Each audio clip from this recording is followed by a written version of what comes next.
물속을 쏜살같이 헤엄치는 녀석, 개구리다. 개구리는 물과 묻을 오가는 대표적인 양서류다. 양서류의 원래 고향은 물이다. 하지만 3억 6천만 년 전 물을 떠나 무트로 대이동을 시작했다. 그리고 육지를 식민지로 만든 최초의 척추동물이 되었다.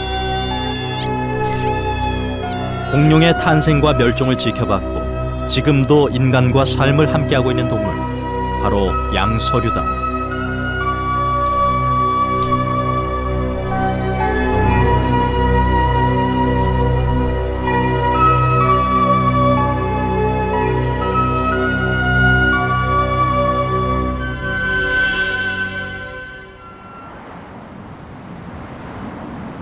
(3월) 봄을 시샘하는 마지막 눈이 내린다.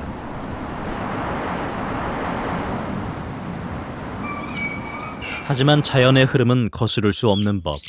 봄은 깊은 계곡에도 찾아온다.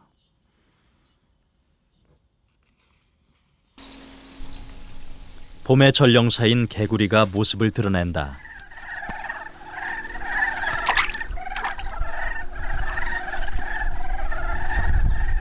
저마다 짝을 차지하기 위한 노력이 치열하다.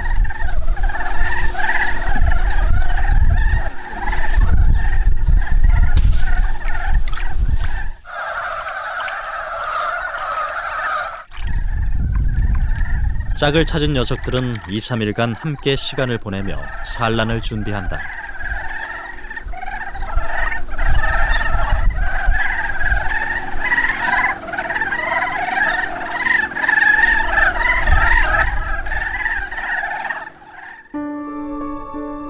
태양열을 모으는 볼록 렌즈 역할을 하는 따뜻한 우무질 속에서 서서히 북방 산개구리 알이 부화한다.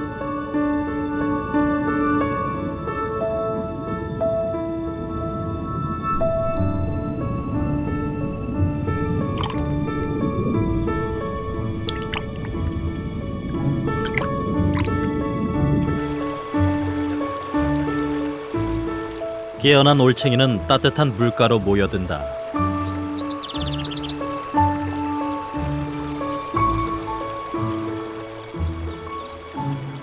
물고기처럼 아가미 호흡을 하는 올챙이는 물속에 있는 물풀과 이끼를 먹는다.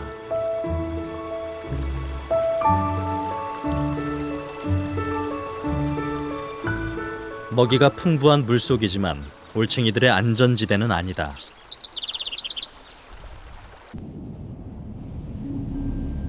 물속에는 유충기를 보내는 왕잠자리를 비롯해 다양한 생물들이 살고 있다. 왕잠자리 유충은 물속의 포식자다. 날카로운 갈고리가 달린 아랫입술로 번개처럼 낚아챈다.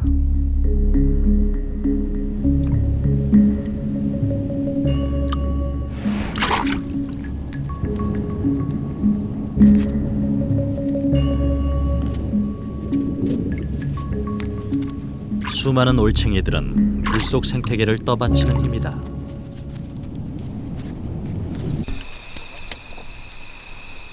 현재 전 세계 양서류는 약 6천여 종으로 우리나라에서 흔히 볼 수 있는 양서류는 17종이다. 국토 면적에 비해 적지 않은 종이 살아가고 있다.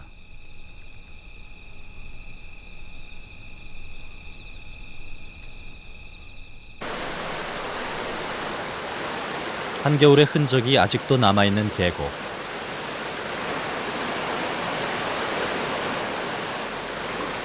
이 차가운 물 속에도 생명의 움직임이 있을까?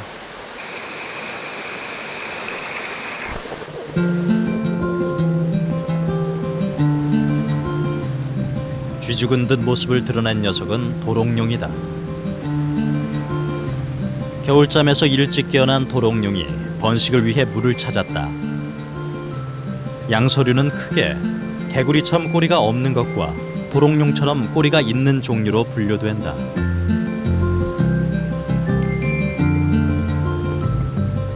도롱뇽이 때로 모인 곳은 가느다란 막대, 번식을 위한 자리 다툼이 치열하다.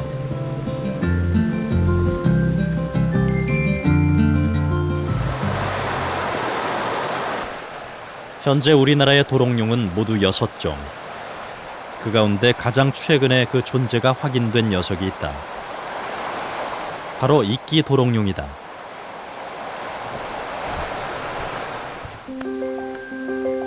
이끼 도롱뇽은 아시아에서는 처음으로 한반도에서 그 존재가 확인됐다.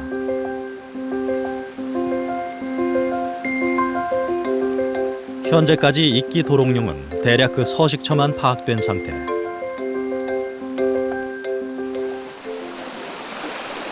물가 언덕, 낙엽이 쌓인 곳에서 서식하는 것으로 추정된다. 이끼 도롱뇽의 이름은 바위에 붙어있는 이끼를 유난히 좋아해 붙여진 이름이다.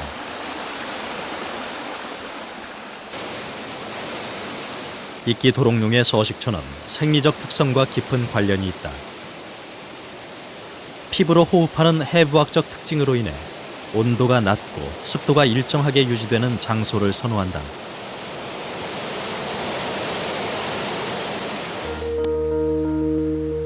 이끼 도롱뇽은 주로 밤에 활동하는 것으로 알려져 있다. 먹이는 곤충류를 주로 잡아먹는데 가까이 있는 먹이의 움직임을 파악해 혀로 잡아채는 방법으로 사냥한다.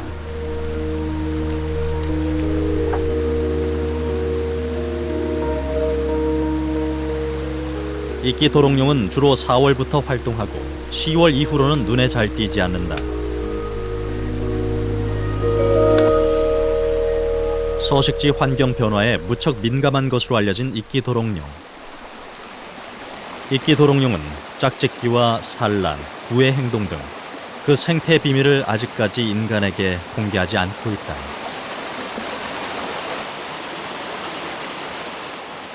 이끼 도롱뇽처럼 온도가 낮고 습도가 일정한 산림지대 계곡에서는 또 다른 종류의 도롱뇽이 있다. 꼬리칠의 도롱뇽이다. 이 도롱뇽은 황색의 불규칙한 반점들이 특징이다.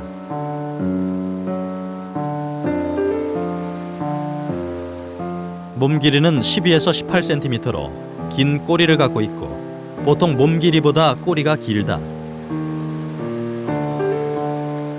꼬리칠의 도롱뇽도 이끼 도롱뇽처럼 온도가 낮고 습도가 일정하게 유지되는 깨끗한 물이 흐르는 곳 주변에서 발견된다.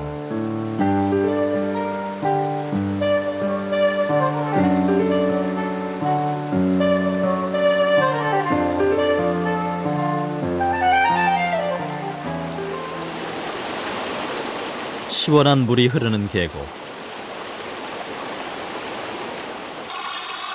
이곳에서 유생이 발견됐다. 꼬리칠의 도롱뇽 유생은 물속에서 대략 5, 6cm까지 성장하며 2, 3년을 보낸다.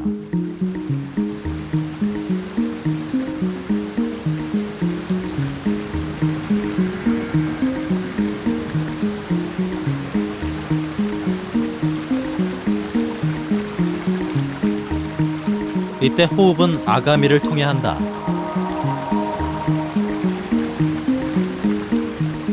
계곡의 빠른 물살 속에서 살아가기 위해 유생의 발가락 끝에는 작고 날카로운 검은색 발톱이 나 있다.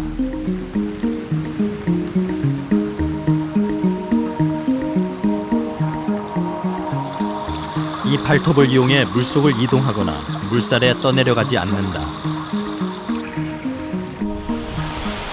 꼬리칠의 도롱뇽은 번식을 어떻게 할까? 뜻밖에도 그 번식의 현장은 강원도의 한 석회암 동굴이었다.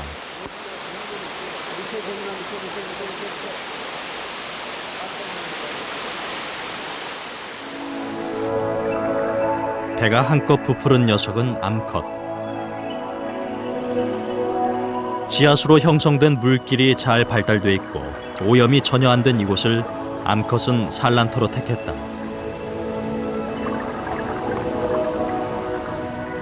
암컷은 알 낳을 벽을 서성인다.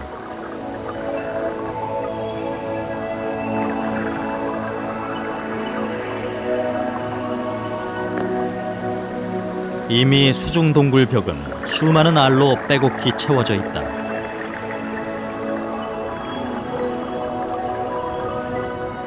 암컷이 산란한 한 쌍의 알주머니 속에는 8개에서 최고 15개의 알이 있다.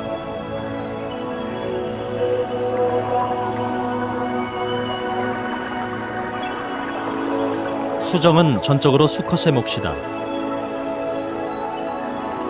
산란기 수컷의 뒷발은 측면 주름이 발달해 갈퀴가 형성된다.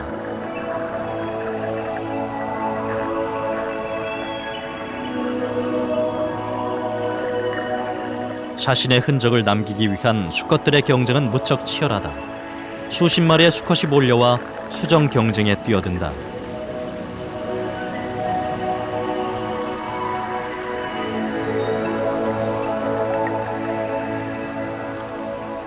수정은 수컷이 뒷발로 알을 감싸고 알에 정액을 뿌림과 동시에 이루어진다.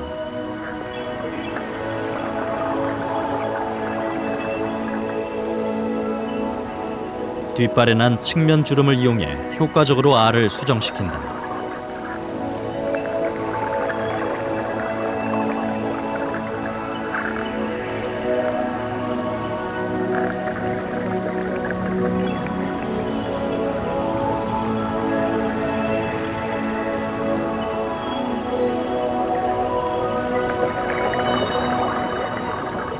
동굴 속에서 알을 낳고 번식을 하는 꼬리칠의 도롱뇽. 동굴은 환경 변화에 민감한 꼬리칠의 도롱뇽이 서식지 훼손을 피해 마지막으로 선택한 산란터다.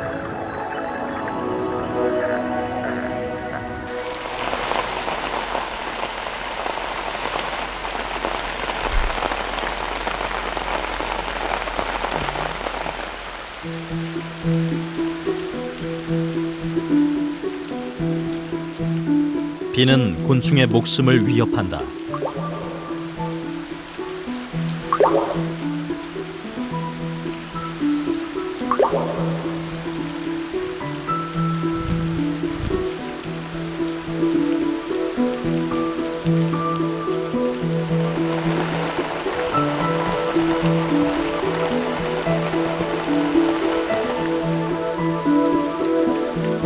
하지만 피부 호흡을 하는 양서류에게 비는 새로운 활력을 불어넣는다.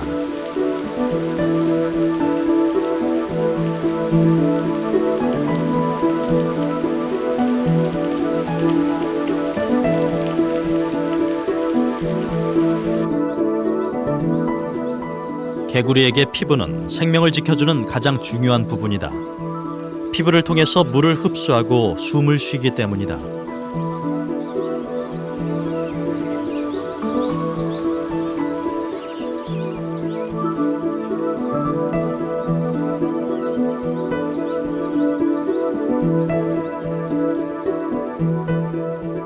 개구리의 피부 구조는 양방향으로 물이 침투할 수 있도록 되어 있다.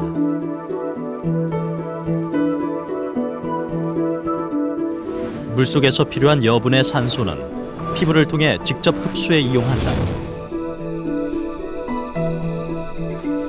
물이 쉽게 투과할 수 있는 피부의 특성으로 인해 개구리는 몸에 물을 보유하지 못한다.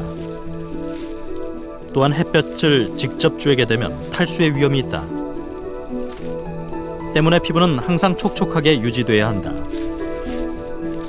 그렇지 않으면 질식사하고 만다. 개구리의 체온은 어떻게 유지되는 걸까? 개구리와 같은 양서류는 몸 내부에서 열을 거의 만들어내지 못한다. 이들이 살아갈 수 있는 유일한 방법은 외부 열을 이용해 주변 온도와 체온을 같게 조절하는 것이다. 주변의 온도와 체온을 맞춰 사는 개구리는 기후 조건에 따라 섭씨 3도에서 36도 범위 안에서 체온을 변화시킨다.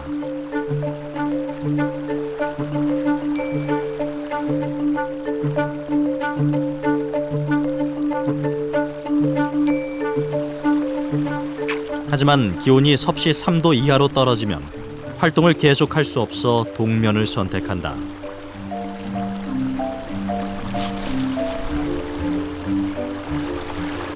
변온동물의 특징이 온도가 낮으면 개들은 먹이를 먹어도 소화를 못 시킵니다. 그리고 온도가 낮으면 활동을 못 해요. 그러니까는 두 가지. 먹이를 먹어봐야 소화도 안 되고 먹은 먹이가 몸에서 썩습니다. 그럴 바에는 동면을 들어가는 게 낫고, 또 겨울에는 또 한편으로 개들이 먹을 수 있는 먹잇감들이 없잖아요. 온도가 또 낮으니까는 활동이 둔하고, 그러니까는 생존 전략으로 개들이 동면이라는 아주 극한 속의 그 진화 과정에서 그걸 선택을 해갖고 뭐 물속이라든가 아니면 나무 구루터기 밑이라든가 다양한 장소에 들어가서 개들이 이제 한겨울을, 혹독한 겨울을 살아남는데, 동면은 추위 때문만은 아니다. 아프리카 마다가스카르의 건조지대.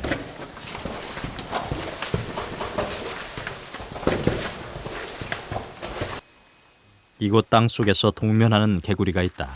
And shimmy. Plop. 만텔라 개구리다. This is an endemic. 이 개구리는 1년의 3분의 2 이상이 건조기인 지역적 특성으로 인해 물기가 남아있는 바위 밑에서 동면을 한다. 피부 호흡을 하는 개구리가 피부를 마르지 않게 하려는 전략이다. Because you see, in the rainy season, this place is full of water about 2 meters high. And from the May, it gets dry. People can walk in it sometimes. So the frogs, sometimes the crabs as well, they are hibernating here to wait for the next rain. 볕이 들지 않는 이곳에 약간 남아있는 진흙 속 수분이 동면을 통해 건기를 버티게 해준 힘이었다.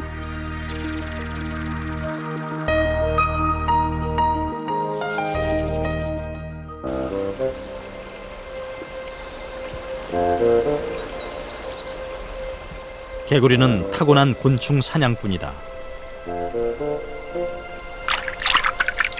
주로 살아 움직이는 곤충을 잡아먹는데 위치를 정확히 포착하고 순식간에 내뻗은 혀를 이용해 곤충을 잡는다.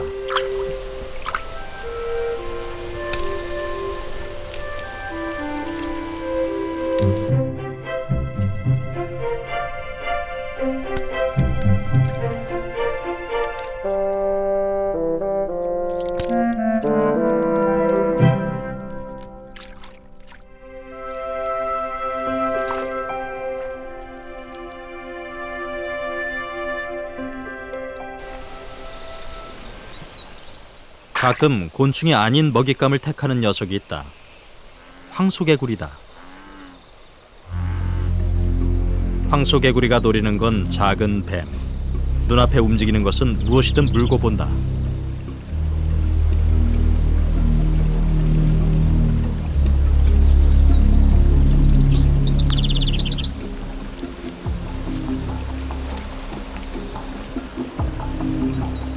하지만 보통 생태계에서 뱀은 개구리의 천적으로 통한다.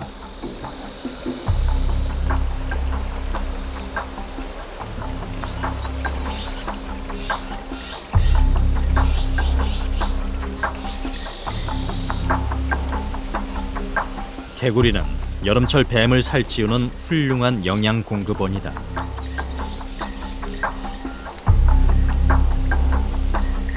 유혈모기가 뭔가를 발견했다. 목표물은 작은 청개구리. 멀리 도망치지 못한 청개구리는 유혈모기의 먹이가 되고 말았다.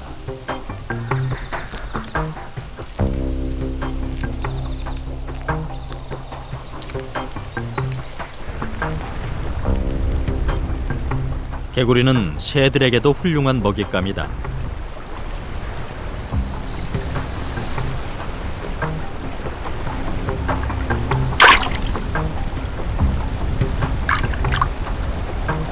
습지와 하천에 넓게 퍼져 살고 있는 개구리는 우리나라의 다양한 파충류와 조류를 키워내고 있는 생명의 원동력이다.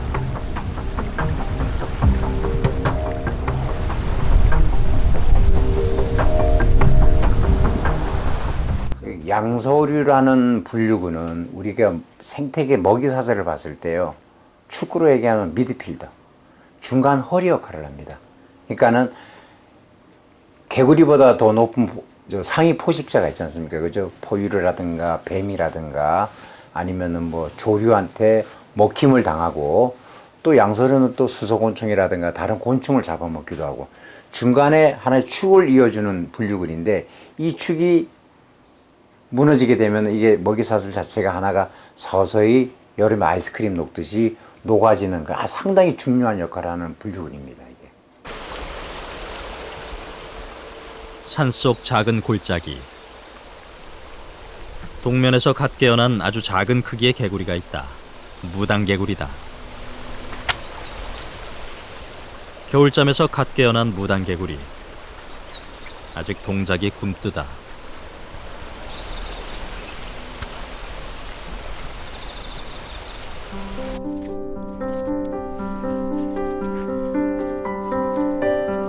서둘러 물가로 이동하는 무당개구리.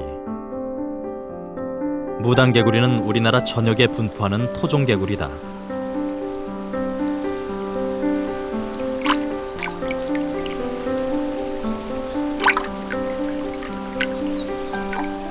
배 쪽에 있는 특유의 붉은 빛깔로 인해 귀신개구리란 별칭도 갖고 있다.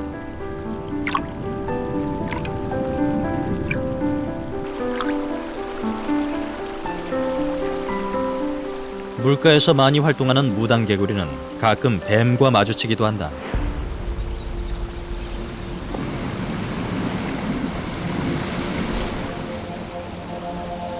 무당개구리를 발견한 유혈모기. 당장이라도 무당개구리를 잡아먹을 듯 위협한다. 갑작스런 상황에 당황한 무당개구리. 도망가는 대신 몸을 바짝 지켜든다. 당황하긴 유혈모기도 마찬가지. 둘의 팽팽한 기싸움이 진행되는 사이 무당개구리는 피부에서 점액질을 배출한다.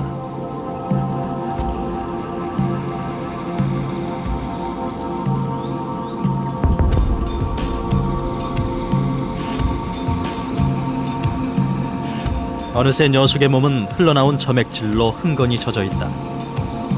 이 점액질의 주성분은 브레드키닌이란 독성 물질의 일종이다.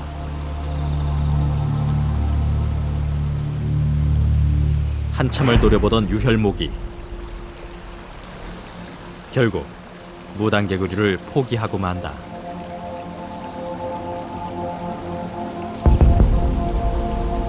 작은 체구와 느린 동작의 무당개구리는 독을 통해 천적의 위협으로부터 벗어날 수 있었다.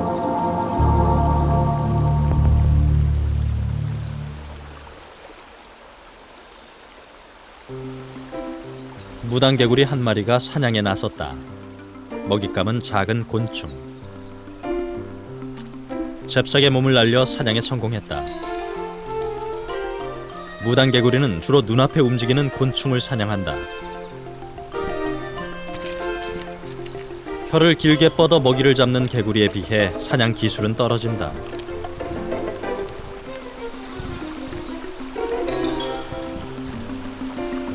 가끔 사냥한 먹이를 두고 치열한 다툼이 벌어진다.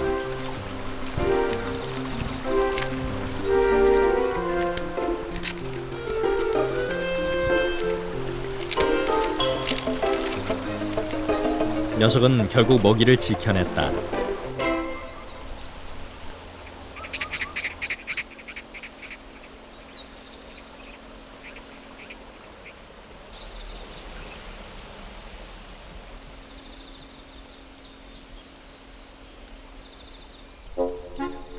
이른 아침, 번식을 마친 도롱뇽이 물 밖으로 나왔다.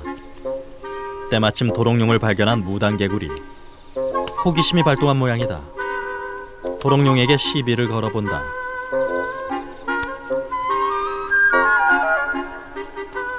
마지막 일격을 가하는 무당개구리. 그런데 뭔가 일이 꼬인 모양이다.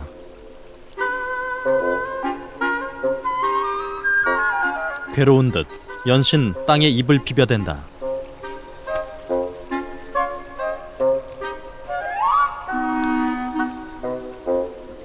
하지만 무당개구리에게 포기란 없다. 이번에 눈에 띄인 건 지렁이.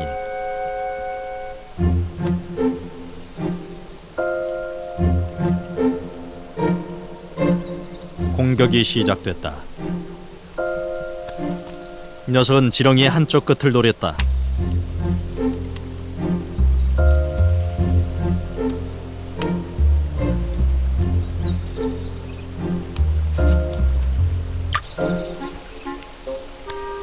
하지만 지렁이도 무당 개구리에겐 너무 큰 먹이다.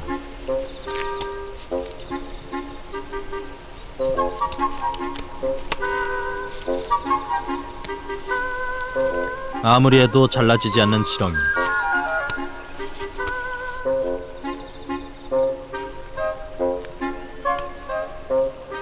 결국 10분여간의 씨름 끝에 물고 있던 지렁이를 내려놓는다.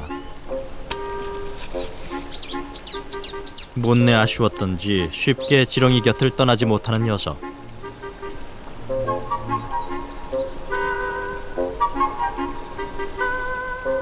한참을 쳐다보다 결국 지렁이를 포기하고 발걸음을 돌린다.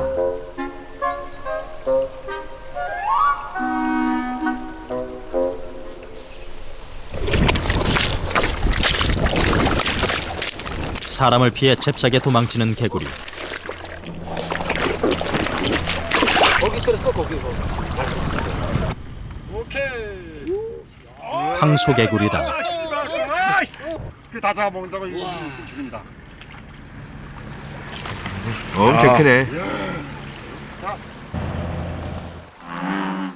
소의 울음소리를 닮았다고 해서 붙여진 이름 황소개구리. 미국이 원산지인 황소개구리는 약 40년 전에 우리나라에 양식용으로 수입됐다.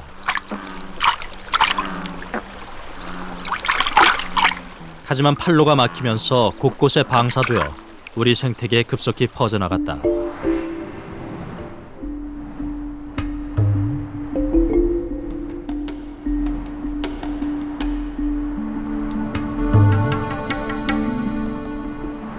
한때 사나운 포식성으로 우리 생태계를 긴장시켰던 황소개구리.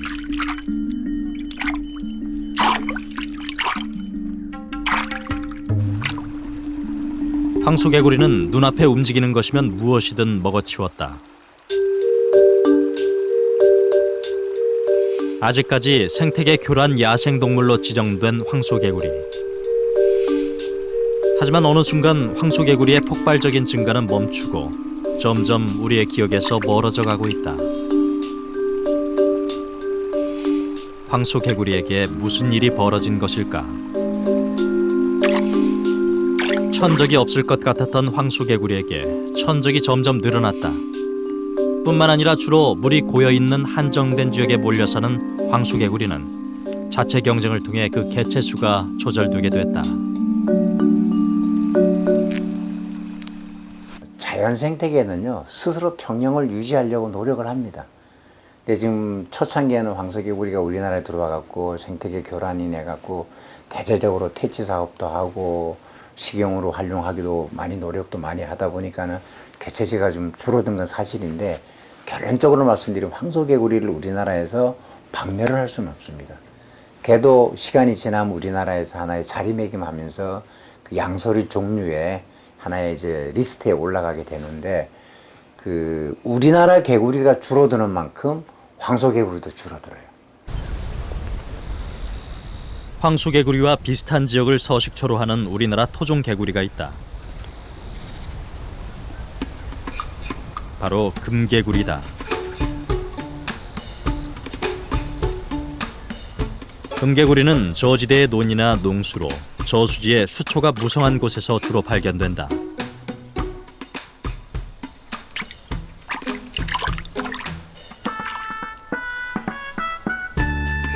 하루 총 이동거리가 10m에도 미치지 못할 정도로 금개구리는 하루 종일 거의 이동을 하지 않는다.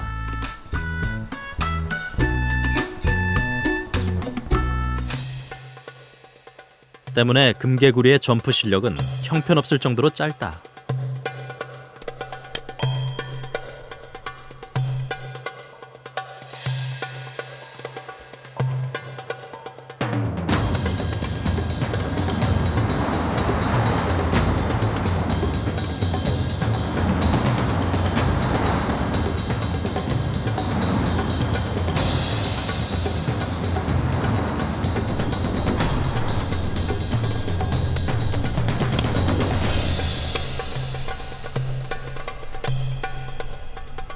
그렇다면 주로 습지 주변에서 발견되는 참개구리의 점프 실력은 어떨까?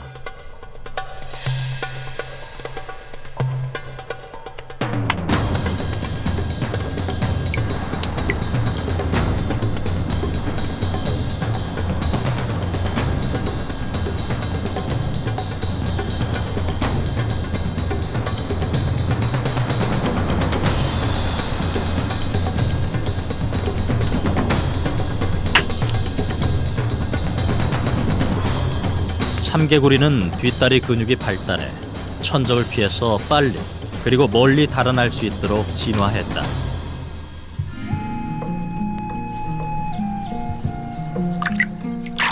현재 금개구리는 멸종위기 야생 동식물로 지정돼 있다. 거의 이동을 하지 않고 한 장소에만 머무는 특성을 갖고 있는 금개구리. 서식처가 사라지는 만큼 금개구리도 점점 우리 곁을 떠나고 있다.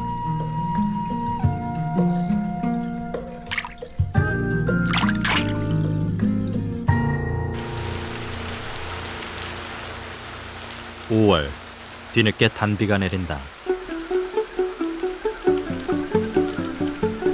그동안 산골짜기에서 때를 기다린 무당개구리들 일제히 이동을 시작한다.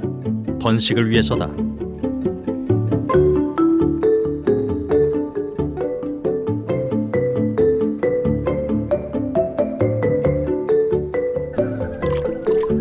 이들의 최종 목적지는 물이 고여있는 논.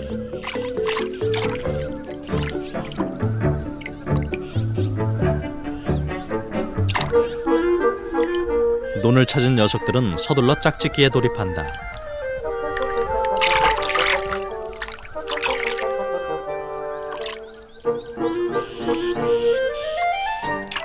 이 녀석들은 암컷 한 마리를 사이에 두고 치열한 쟁탈전을 벌인다.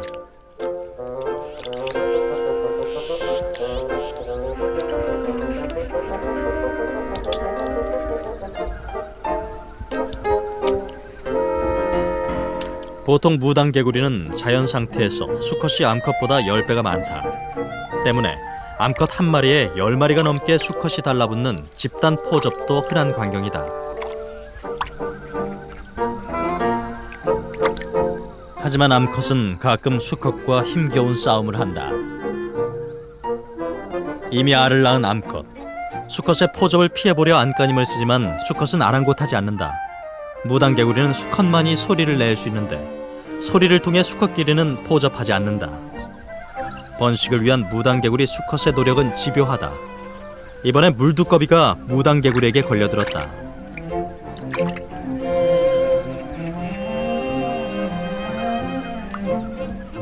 무당개구리 수컷의 소리 신호를 알리 없는 물두꺼비. 그만 된통 당하고 만다.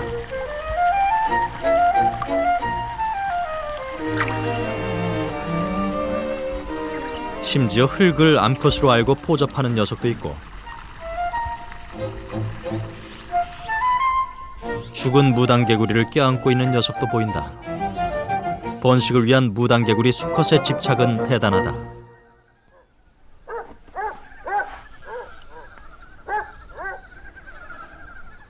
한편 논으로 향하지 못한 녀석들도 있다. 이 녀석들은 논에 물을 대기 위한 농수로에 그만 빠져버렸다.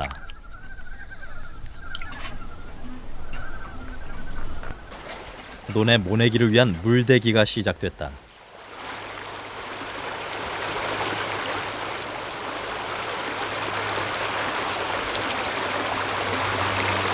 무당개구리에게는 비상이 걸렸다. 집채만한 물살이 밀려온다.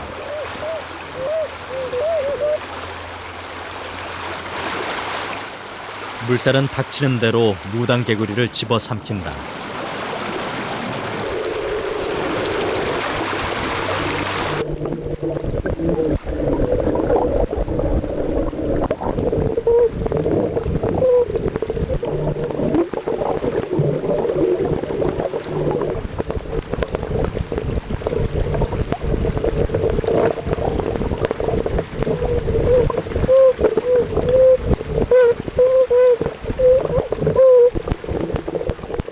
이 녀석은 끝까지 짝을 포기하지 않았다.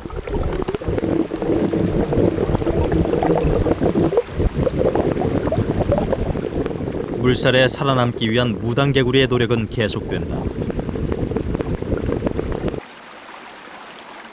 난데없이 찾아온 물벼락이 어서 빨리 지나가기만을 바랄 뿐이다.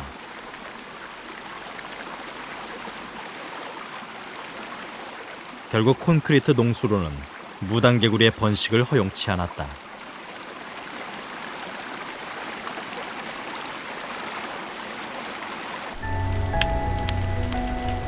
새로 개통된 산간도로에 무당개구리가 모습을 보였다. 산란터로 이동하기 위해서다. 하지만 무당개구리는 새로 생긴 도로를 건너야만 한다. 목숨을 건 횡단이 시작됐다.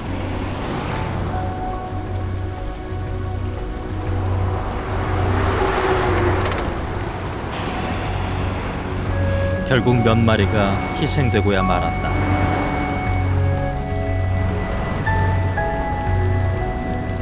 하지만 번식을 포기할 수는 없다. 위험을 무릅쓴 무당개구리의 이동은 계속됐다.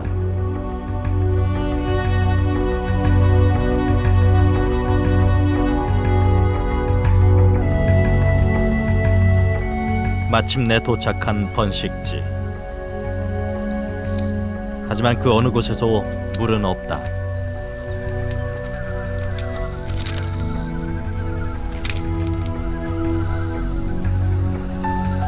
벼농사를 포기한 논이다.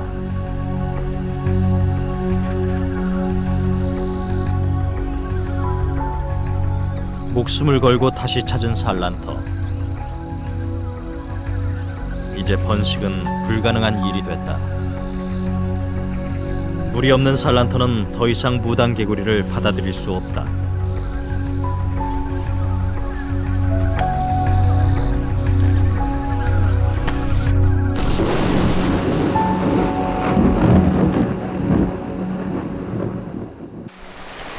(7월에) 접어들며 본격적인 장마가 시작된다. 많은 비는 메마른 땅을 적시고 넓은 물웅덩이를 곳곳에 만든다. 이때 뒤늦게 번식을 위해 모습을 드러내는 녀석이 있다. 맹꽁이다. 몸 길이는 대략 5cm로 등에 황색 반점이 있다. 맹꽁이는 다른 개구리 종류와는 달리 다리가 무척 짧은 것이 특징이다. 때문에 땅 위에서 엉금엉금 기어다닌다. 맹꽁이가 다른 개구리에 비해 뒤늦게 장마철을 택해 번식하는 데에는 그 이유가 있다. 추위에 약한 남방개종이기 때문이다.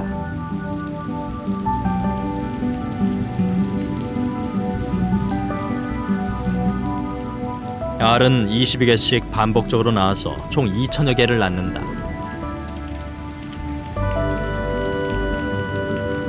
산란한 알은 하루에서 이틀이면 유생으로 부화한다. 보통 개구리의 변태는 45일이 걸리는 데 비해 맹꽁이 알은 20일이면 끝난다.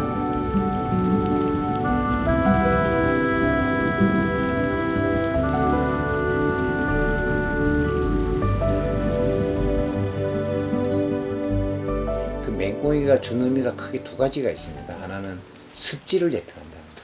그 습지라는 건 생물 다양성의 보고거든요. 습지 하나로 인해서 여러 가지 생물들이 어울려서 사는 하나의 그 먹이사슬을 형성하면서 하나의 그 생태계를 하나 만드는데, 맹꽁이 거기 있다 그러면 대표적으로 좋은 습지 같고 양호한 초지가 주변에 있구나, 이렇게 우리가 이제 판정을 하는데, 거의 모든 흙이 보도블록이나 아스팔트로 뒤덮여 비가 와도 물이 고이지 않는 사이, 우리 주변의 맹꽁이들은 점점 그 자취를 감추고 있다.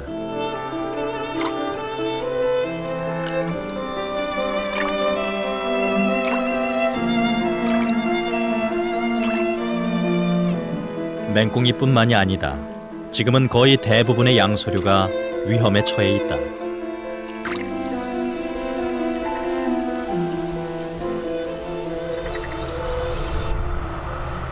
양서류가 살아갈 수 있는 집인 습지가 개발로 파괴되고 있기 때문이다.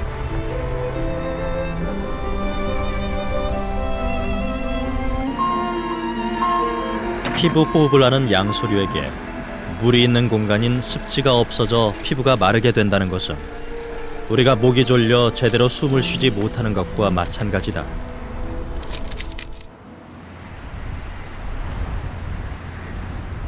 최근 들어 잦아진 기상이변.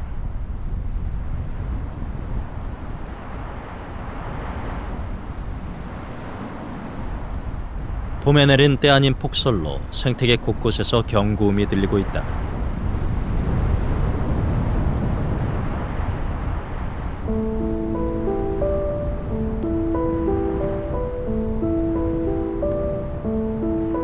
따뜻한 겨울이 계속되자 번식을 위해 일찍 동면에서 깨어난 북방산개구리.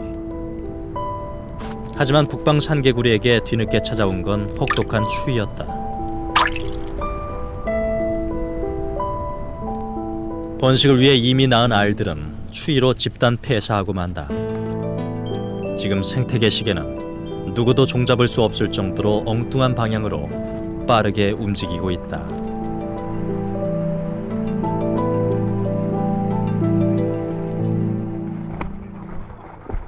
중앙아메리카의 열대우림. 이곳도 지구온난화로 산간 지역에 구름이 많아지면서 밤에는 온도가 떨어지지 않고 낮에는 서늘한 기후가 이어지고 있다.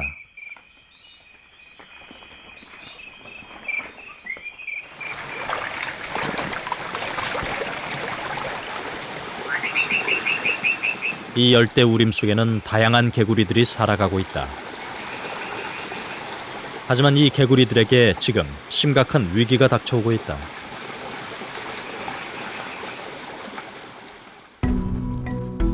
바로 키트리드 곰팡이의 출현이다.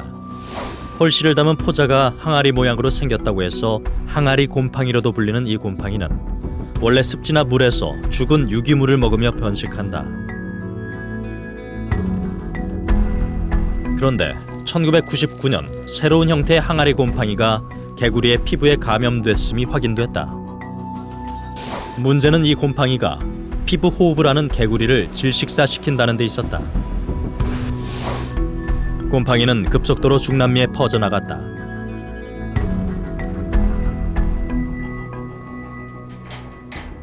대부분의 개구리는 항아리 곰팡이에 감염되면 피부 호흡 곤란으로 죽을 확률이 90%에 이른다. 파나마의 토종 개구리인 황금종 개구리는 불과 몇 년 만에 항아리 곰팡이로 인해 거의 멸종 상태에 이르게 됐다. 문제는 현재까지 이 곰팡이 확산을 막을 뾰족한 대책이 없다는 데 그 심각성이 있다. Climate change, especially when there is increased temperature and also dry conditions, it appears that these fungi can more easily attack frogs and kill frogs. 환경 변화에 민감한 양서류.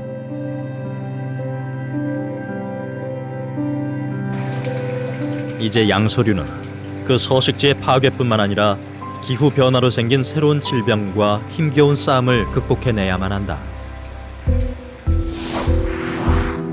2006년 12월에 일본에서 애완용 개구리가 항아리 곰팡이에 감염된 것이 확인돼 그동안 안전했던 아시아 전역을 긴장시키고 있다. 우리나라 양서류도 예외는 아니다. 일본과 인접한 우리나라도 언제든 수입 외래종에 의해 항아리 곰팡이가 전파될 위험에 노출돼 있다.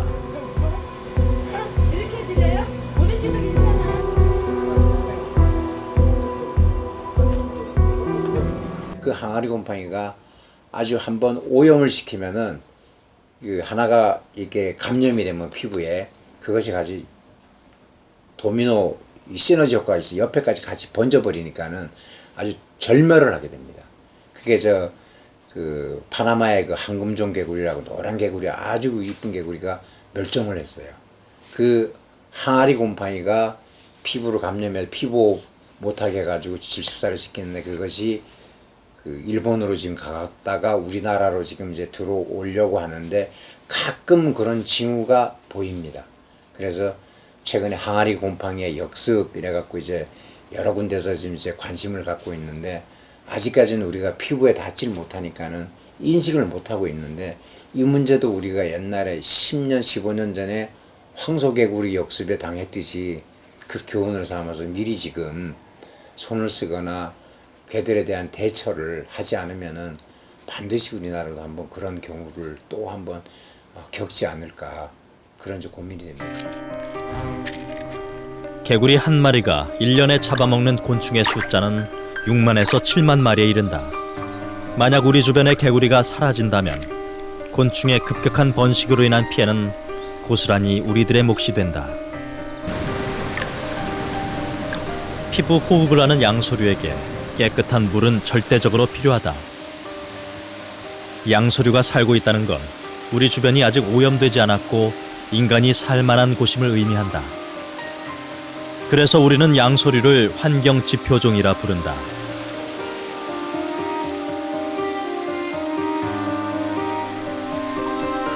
그런데 양서류는 지금 위기에 처해 있다. 이미 1980년 이후로 122종이나 되는 양서류가 지구상에서 그 자취를 영원히 감췄다.